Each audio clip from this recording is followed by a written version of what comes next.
Mr. Grayson of Florida. At the end of the bill, before the short title, add the following new section. None of the funds made available by this act may be used to negotiate an agreement that includes a waiver of the Buy America Act. Pursuant to the order of the House of today, the gentleman from Florida, Mr. Grayson, and a member opposed will each control 5 minutes. The chair recognizes the gentleman from Florida. Thank you, Mr. Chairman. This concerns the Buy American Act and how it interacts with the work of the trade representative under this bill. The Buy American Act dates back to every Republican's favorite president, President Hoover, who signed it into office on his last day in office in 1933.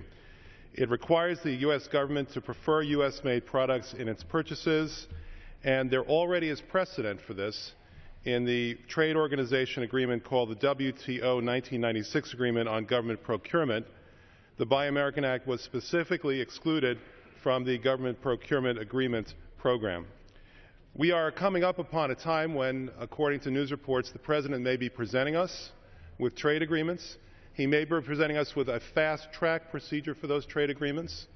The fast-track procedure would basically give us a take-it-or-leave-it situation on these principles. Obviously, these trade agreements that have been negotiated are complex, but I think that we shouldn't be throwing out the baby with the bathwater. This is an 80-year law. It requires that the American government give preference to American-made products when making procurement decisions. This is a common principle that guides purchasing throughout the federal government, as it should. Hard-earned American taxpayer dollars should be reused here at home. They should be going back into our economy and putting Americans back to work.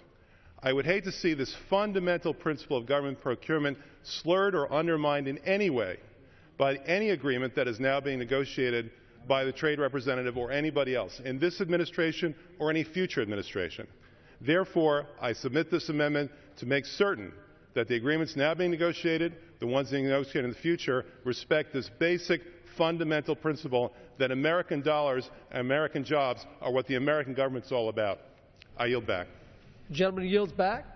For what purpose does the gentleman from Arizona seek recognition? I have an amendment at the desk. I don't have Does any member seek recognition on the amendment? The question is on the amendment offered by the gentleman from Florida. Those in favor say aye. Aye.